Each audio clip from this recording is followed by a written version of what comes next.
We are taking a closer look at hate crimes in the United States following the Pittsburgh synagogue shooting.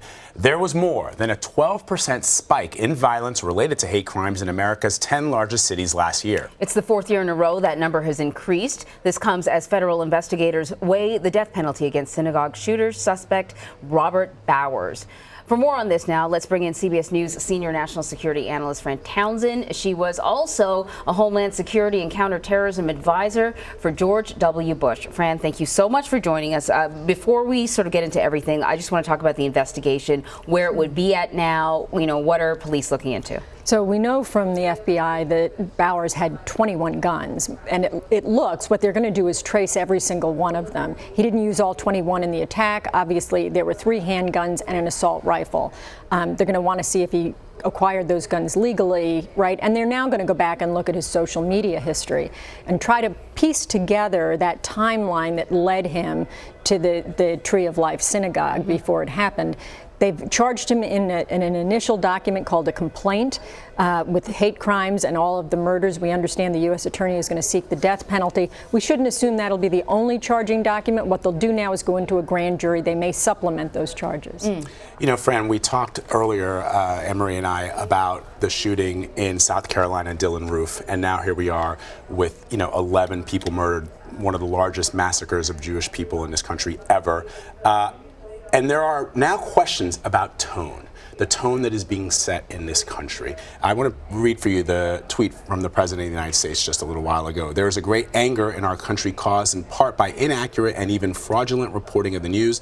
The fake news media, the true enemy of the people, must stop the open and obvious hostility and report the news accurately and fairly. This will do much to put out the flame of anger and outrage, and we will then be able to bring all sides together in peace and harmony. Fake news must end.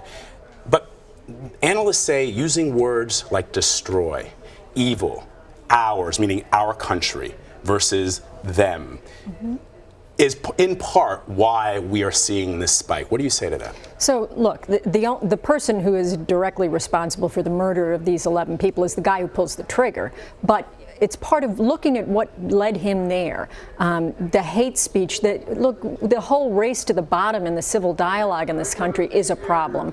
There's been a 50% increase of sort of alt-right, white supremacist propaganda on our college campuses.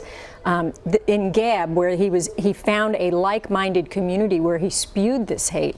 And so all of that's got to be looked at. In the context of Islamic extremism, we fought with the social media companies and got them to begin to take this stuff down. Why are we treating this any differently? That's a great point. It should not Beheadings and horrible things that ISIS and Al-Qaeda were showing on social media as propaganda, we were able to get them to clean that up. That's right. And we're not able to do that here with Gab? Well, we should be. And I think now is a time to focus greater attention on domestic terrorism, because that's what this is, and they ought to be taking that stuff down. There's a counter argument that, these websites, the social media, this is a great place to sort of suss out problems, right? That if you take down something like Gab, then you don't know what the conversation is, that they'll go even deeper underground. And whenever something like this happens, Fran, I always say that there are these digital breadcrumbs, leading, but we saw it in Parkland, that, that the shooter there had posted all sorts of things, and in fact, people alerted the FBI. They were concerned about it.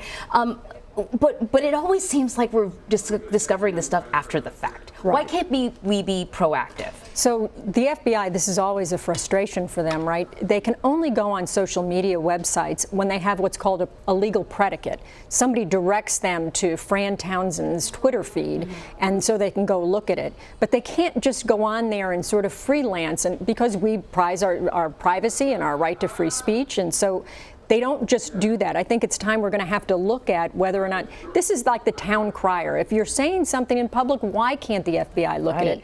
And so I think it's time for us to look at the Attorney General guidelines and see if we can't loosen those some. Yeah. I know you got to run, but you said something interesting. You said that this, in your estimation, should be considered as domestic terrorism. The prosecutors in Pittsburgh have chosen not to do that. We've had internal discussions here at CBS News as to what is domestic terrorism and what is not. Do you define this as domestic domestic terrorism? I do, but I respect, the FBI agent who stood up and briefed said they were charging this as a hate crime because they haven't found him to be part of a broader group.